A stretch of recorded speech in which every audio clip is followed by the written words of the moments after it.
নমস্কার, আমি তরুণ ঘোষ। গতকাল দিল্লিতে 10 জন বাংলাদেশি অ্যারেস্ট হয়েছেন। এরা অবৈধভাবে এই দেশে বসবাস করছিলেন, তার জন্য এদেরকে অ্যারেস্ট করা হয়েছে। টাইমস অফ ইন্ডিয়ার আপনার হেডিংটা একবার দেখে নিতে পারেন। টাইমস অফ ইন্ডিয়া যেটা লিখছে, অবৈধভাবে বসবাসকারী থাকার জন্য 10 জনকে অ্যারেস্ট করা হয়েছে।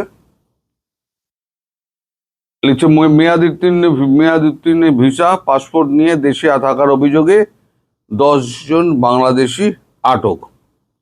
ব্যাপারটা কি হয়েছে লিখে, যেটা বুলগেরিয়া চিকিৎসা পেতে যাওয়ার চেষ্টা করে মেয়াদোত্তীর্ণ পাসপোর্ট এবং ভিসা নিয়ে ভারতে থাকার অভিযোগে দিল্লির বাইরে 10 জন বাংলাদেশিকে গ্রেপ্তার করেছে শুক্রবার পুলিশ জানিয়েছে।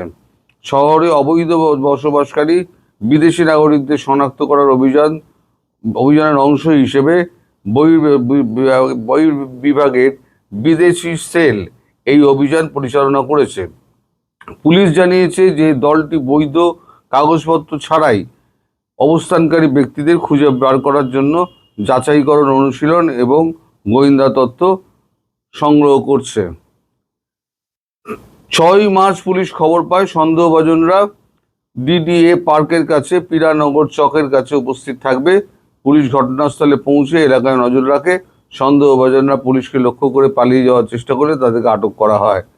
এই যারা আটক হয়েছে তাদের নাম হচ্ছে ফারুক 39, মোহাম্মদ সাজিব, তার বয়স মোহাম্মদ সাজিব ফকির, তার বয়স হচ্ছে 29, সোহাগ মিয়া 26, শাহাবুদ্দিনের বয়স 36, মোহাম্মদ সিরাজুল ইসলাম 37, গোলাম রব্বানি 29, সজীব মিয়া 26, মোহাম্মদ জাহিরুল চৌধুরী 33, মোহাম্মদ আলমগীর হোসেন 30 এবং মোহাম্মদ আব্দুল কুদ্দুস 38। এই হচ্ছে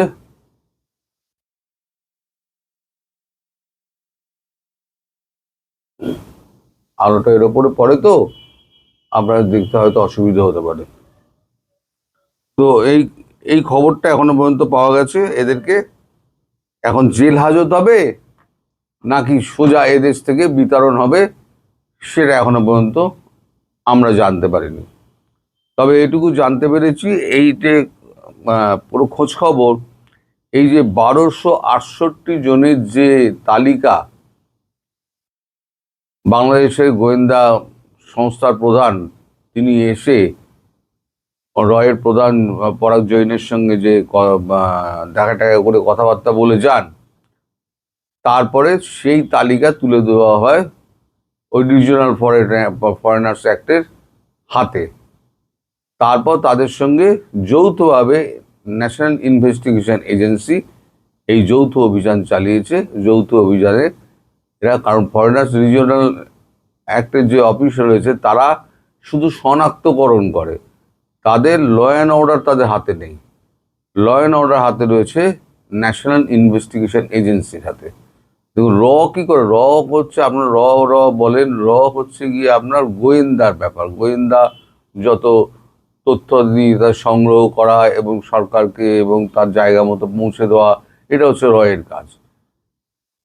ন্যাশনাল ইনভেস্টিগেশন এজেন্সি তারা এই অবৈধ অনুপ্রবেশকারীদের ক্ষেত্রে তারা এই কাজগুলো করে, তারাই এই সমস্ত অ্যারেস্টগুলো করেছে।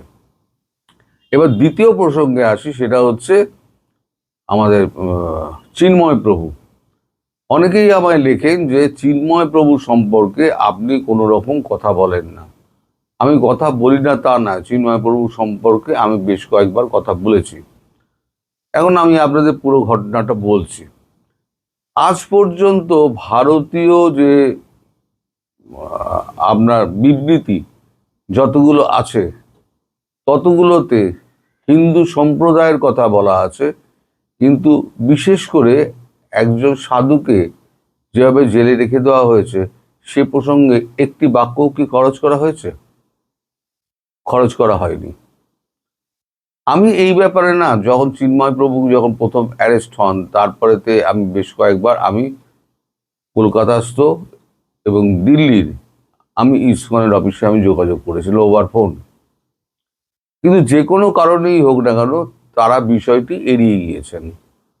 তারা বলেছেন না এই ব্যাপারটা দেখছি। গতকালকেও আমাকে এক ভদ্রলোক লিখেছেন যে আপনি আপনার যত এপিসোড আছে সেখানে আপনি চিন্ময় প্রভুর ব্যাপারে কোনো কথা আপনি বলেন না।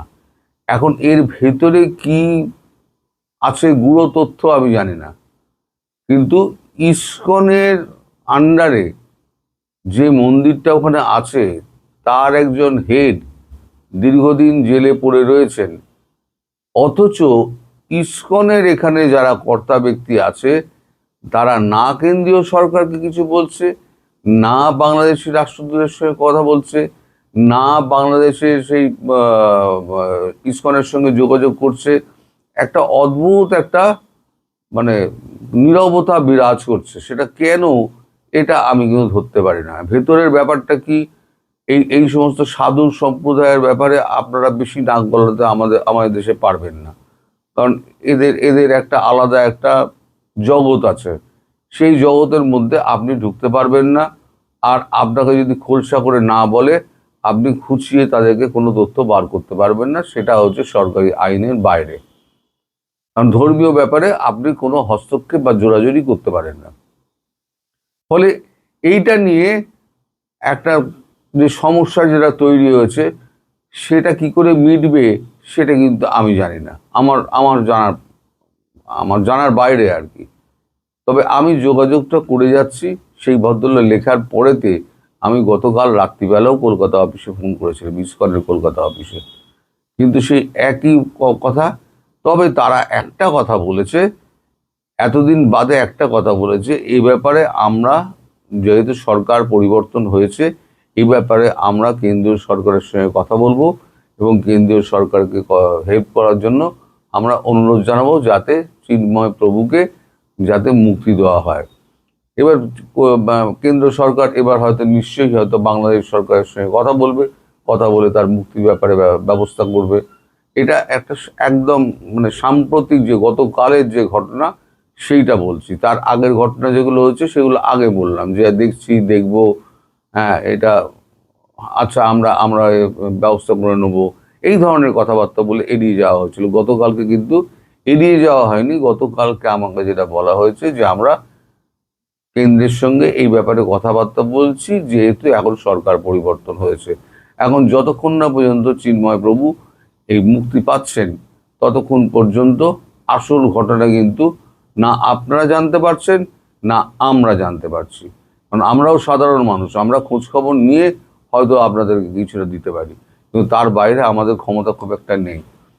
এবার ফিরে আসি আপনার বাংলাদেশি এদের ব্যাপারে। এদের এখন জেল হবে না এদেরকে ফিরিয়ে দেওয়া হবে এ ব্যাপারে কিন্তু এখনো পর্যন্ত কিচ্ছু জানা যায়নি।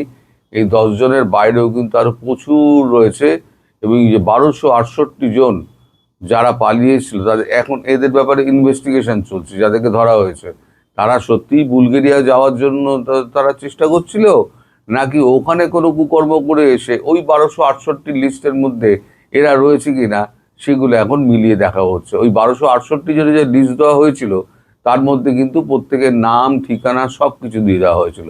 এবার তার সঙ্গে মিলিয়ে দেখা হবে, মিলিয়ে দেখিয়ে তারপরেতে হয়তো এমনও হতে পারে এর মধ্যে 2-4 জন হয়তো মানে এটা হতে পারে, মানে গন্ডগোলের লোক হতে পারে।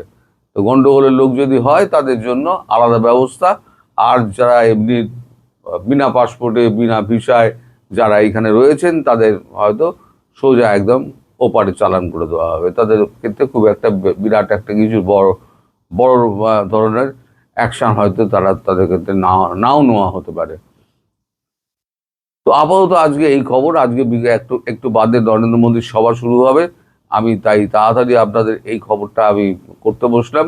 এবার নরেন্দ্র মোদীর সভাটা আমি সরাসরি দেখে তারপরে তো আপনার রাত্রিবেলাতে আপনাদের কাছে আমরা একটা ভিডিও প্রেজেন্ট করব। ততক্ষণ পর্যন্ত সবাইকে নমস্কার। সবাই ভালো থাকবেন, সুস্থ থাকবেন এবং সাবধানে থাকবেন। নমস্কার।